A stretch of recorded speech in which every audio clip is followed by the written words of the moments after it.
Today I'm travelling on Europe's newest international train, connecting Italy via Slovenia to Croatia. But this isn't just any train ride, with plenty of surprises on this trip, including a man wearing a cow and plenty of local delicacies being served throughout. So join me on this scenic cross-border express as I make this exciting journey. Thanks to Slovenske Železnice, the operator of this train, for inviting me on this trip. Hello and welcome back to another video. Today I'm here at a very rainy Villa Opicina in Italy, and I'm going to be catching Europe's newest international train. I'm travelling with Slovenske Železnice, the Slovenian railways, over to Rijeka in Croatia via Slovenia. Looking forward to this journey? Let's go! Villa Opicina is a town located on Italy's eastern border with Slovenia. It's near the major city of Trieste and is just a short bus ride away. The two used to be linked by a special cable-hauled tram line, though this has been put temporarily out of use since 2016, following a collision. Villa Opicina has a sizable Slovenian minority population, and as such, most signage is bilingual, with the other language being Italian, of course. But let's head inside the station and have a look around. Well, this is just about it. There's a small waiting room with some plants, and a few timetables in the corner.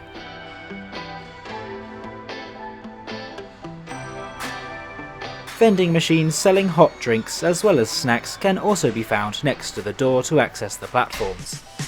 Though my favourite feature has to be this artwork, showing the station in its former glory days.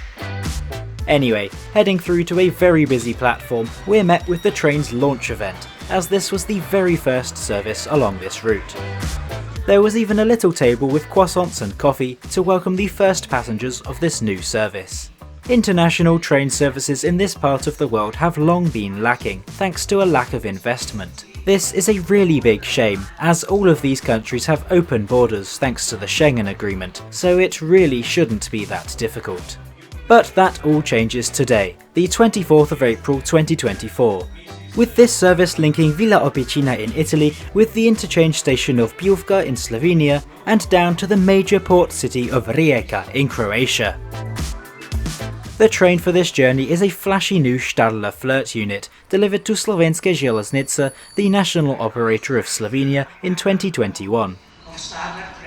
It's part of a fleet of 52 new trains from Stadler.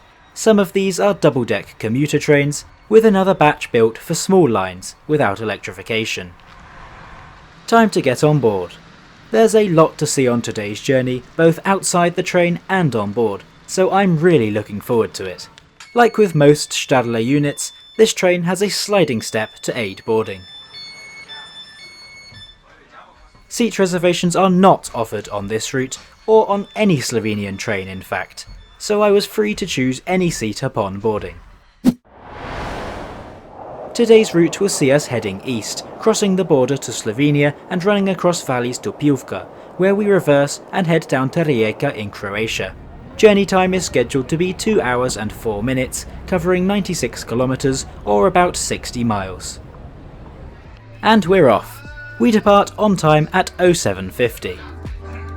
Villa Opicina is very close to the Slovenian border, so very little time is actually spent in Italy, and indeed, just a few minutes later, we make the first of 2 border crossings on today's trip. As we are now in Slovenia, let's take a look around the interior on this train. Seating here in second class is in a 2+2 layout, and everything is looking very smart and fresh. Comfort is pretty decent, with these seats having a reasonable amount of padding for these regional journeys. They also had good ergonomic support, and a leather headrest up top. A single armrest is provided for each seat, though strangely there were no middle armrests. As for legroom, well, it was absolutely fantastic. Just look at all this room to stretch out. But one thing I was annoyed about was the lack of seat-back tables, which seemed like a strange thing to miss out on. Lastly, a single European-style plug socket could be found beneath each pair of seats. After 10 minutes, we're on the approach to Sežana, which serves as the border station on the Slovenian side. And 10 minutes later we pull into Divača, where our journey goes from pretty normal to absolutely crazy. An entire horde of local entertainers board the train, making their way down the aisle. One of them is even playing traditional regional music on an accordion. And this man? He appears to be wearing a cow. This group stayed with the train until the end of the trip, and they'll also be providing various local snacks and drinks throughout the journey. We are currently traversing the mountainous scenery in Slovenia's Postojna region. It's a real shame the weather is so bad, as when I've previously travelled on this line in the summer, the views have been spectacular. We are not far from the town of Pivka, where the train will make a reversal, but first it's time to sample some Slovenian snacks. First up is razbokančki, a sort of cracked biscuit which can also be flavoured with lemon or vanilla. There was also hroštole, a pastry created from deep-fried dough. Various other biscuits and cakes were provided, and I have to say these homemade goodies were absolutely delightful. This station is Pivka, one of the major junctions on Slovenia's railway network. The line we've been travelling on, from both the Italian border and the major port of Koper, joins up to the railway from Rijeka, and from here the track continues on to Ljubljana, Slovenia's capital. By Slovenian standards, it's a busy location, with plenty of freight travelling between the three countries in the area. Our journey from Pivka is continued by way of reversal, as we head south towards Croatia. And this next part of the journey is really scenic, with an excellent sweeping view over the Pivka Valley. And in case you were wondering, this building is Slovenia's Military History Museum. These spectacular views were suitably accompanied by the traditional music played on the accordion and some impressively loud opera.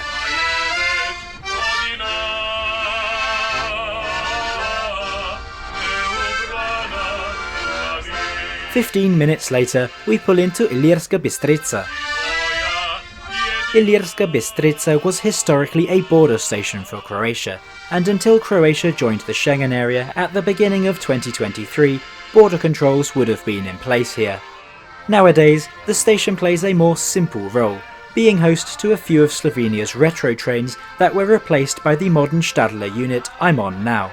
It's soon time to look around the rest of this train's interior, but first, these units are fitted with free onboard Wi-Fi.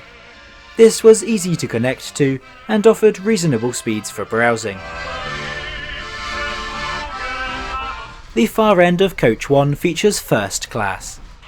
This consists of just 12 seats in a 2+2 layout, with the main difference from second class being the addition of tables and more armrests. Personally, I wouldn't upgrade unless I really needed to get some work done. Throughout the train you can find 2 toilets. These were in great condition for the entire journey. The soap dispenser was working fine, as was the water. And a hand dryer is also provided. At the other end of the train is a wheelchair accessible toilet, located right next to the train's dedicated wheelchair spaces. This is near where you'll find the 10 bike storage spaces, for which you'll need to buy a dedicated bike transport ticket at a flat rate of €1.50. Though of course, for regular items of luggage, you can find massive overhead luggage racks throughout the entire train.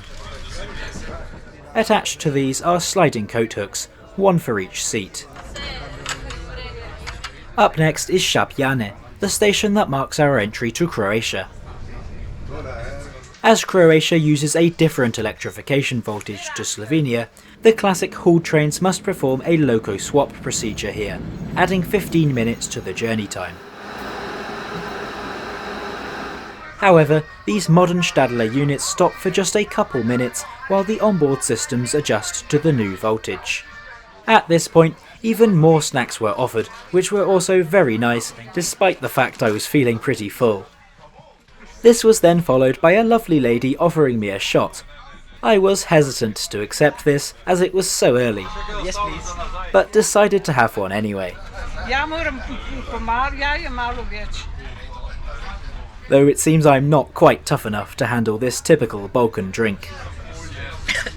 Slivovka is a fruit brandy made from plums, and is best known for an incredibly high alcohol content.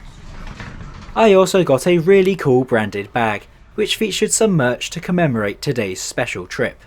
There was a model paper train that contained a t-shirt,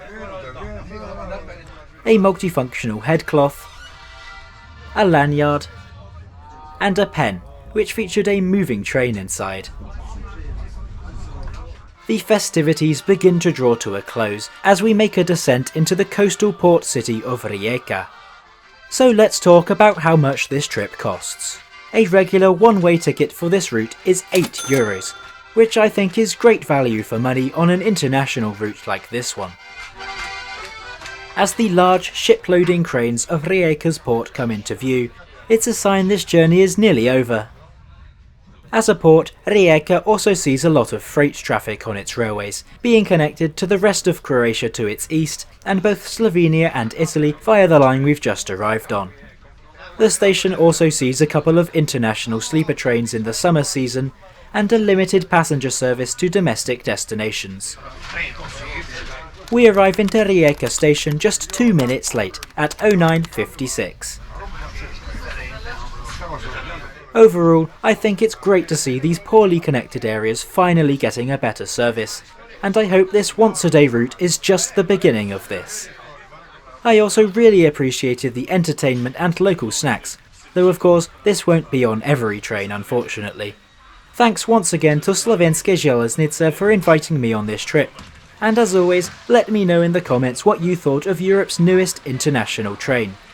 Slovenia's fleet of trains is not limited to these modern Stadler FLIRT units though, and you'll definitely want to see my video on the country's very strange high-speed train, which you can do by clicking up here now.